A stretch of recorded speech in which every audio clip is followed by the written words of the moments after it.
Hello viewers, আমি সুকুমার চন্দ্র creative মেশিনের video টিউটোরিয়ালে আপনাদের স্বাগত জানাচ্ছি। আমরা মাইক্রোসফট ওয়ার্ডের ট্যাবল নিয়ে আলোচনা করব। তো ট্যাবলের ক্ষেত্রে আমরা অবশ্যই মাইক্রোসফট ওয়ার্ডটা অন করে নিই। ট্যাবলের ক্ষেত্রে আমরা যে কাজটা প্রজেক্টটা করব, প্রজেক্টের মাধ্যমে এটাকে উপস্থাপন করার চেষ্টা করব। তো এটা আপাতত করে রেখেছি, এটাকে আমরা নতুন করে করব। ডিলিট করে নিলাম এবং ইনসার্ট থেকে ট্যাবলে যাব, ট্যাবল থেকে ইনসার্ট ট্যাবল চুজ করব। 5টা কলাম নিলাম, 4টা রো করলাম। তো এখন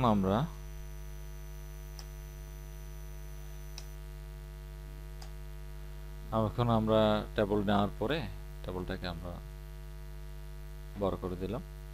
এভাবে ক্লিক করে করে আমরা ট্যাবলটাকে বড় করতে পারি। তো আমরা লিখলাম নেম। এখানে নেম লেখার পর আমরা এই ঘরটাকে দুটি সেলকে আমরা একটা সেলে পরিণত করব। সিলেক্ট করলাম, লেয়ার বাটনে ক্লিক করলাম, মার্জ ক্লিক করলাম। এখানে লিখলাম টোটাল মার্কস লিখে এখানে সিলেক্ট করলাম, সিলেক্ট করে মার্জ সেল দিলাম। তো একটু বাম পাশে ক্লিক করে এন্টার দিয়ে নিচে নামিয়ে নিলাম। আর এখানে 3টা সেলকে সিলেক্ট করে তাও মার্জ দিলাম, যাতে একটা কলাম একটা সেলে পরিণত হয়। তো পুরোটাকে সিলেক্ট করে আমরা সেন্টার কন্ট্রোল এ দিতে রাখলাম, যাতে সেন্টার হয়ে যায় অটোমেটিক। তো সাবজেক্ট, নেম অফ সাবজেক্ট লিখলাম। লেখার পরে এখানে লিখলাম বাংলা, ইংলিশ,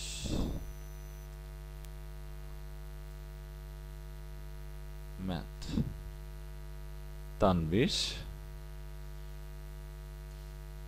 হায়দার, যাই হোক লিখলাম। এখানে আমরা নাম্বারগুলো বসিয়ে দিচ্ছি 50, 80, 80।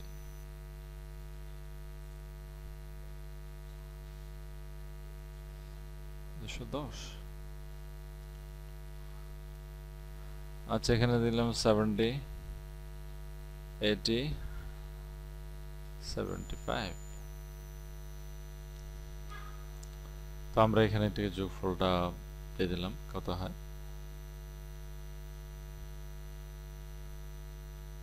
আপনি হিসাব করে দিয়ে দিন।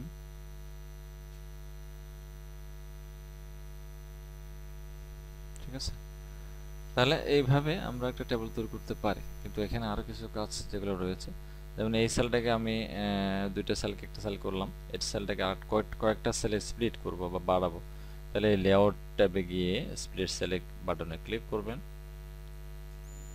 ওকে, এখানেও সেম, আপনি ক্লিক করে স্প্লিট সেল বাটনে ক্লিক করবেন, ওকে বাটনে ক্লিক করবেন। তাহলে কি হলো যে অনেকগুলো সেলকে একটা সেল পর্যন্ত, কিন্তু আমরা ওটা জাস্ট দেখালাম কাজটা কিভাবে করতে হয়। তাহলে এভাবে আপনার সেলগুলোকে বাড়াতে পারেন স্প্লিট সেলের মাধ্যমে। আর যদি আমরা এখানে ইংলিশ সাবজেক্টের পাশে আরেকটা সাবজেক্ট নিয়ে আসতে চাই বা কলাম নিয়ে আসতে চাই, তাহলে এখানে ক্লিক করে ইনসার্ট রাইট, এই যে দেখেন কলাম আসছে নতুন ফ্রেশ। এটা ক্লিক করে ইনসার্ট লেফট, মানে বাম পাশে কলাম আনার জন্য।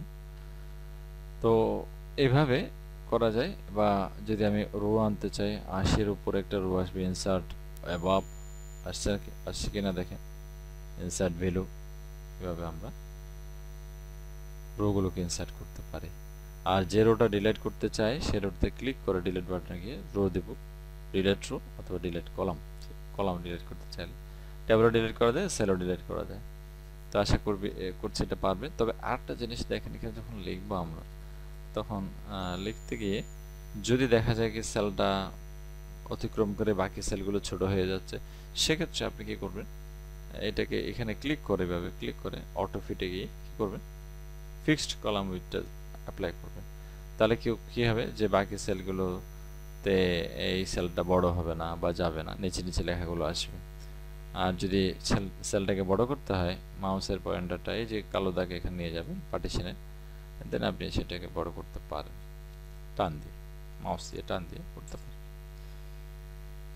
তারপরে আরেকটা জিনিস, সেটা হলো ডিজাইনের ক্ষেত্রে আমি যদি চাই যে উপরের কলামটা একটা ডিজাইন হবে, তাহলে ডিজাইনে যাব, ডিজাইনে গিয়ে এখান থেকে শেডিং অ্যাপ্লাই করব, হালকা শেডিং।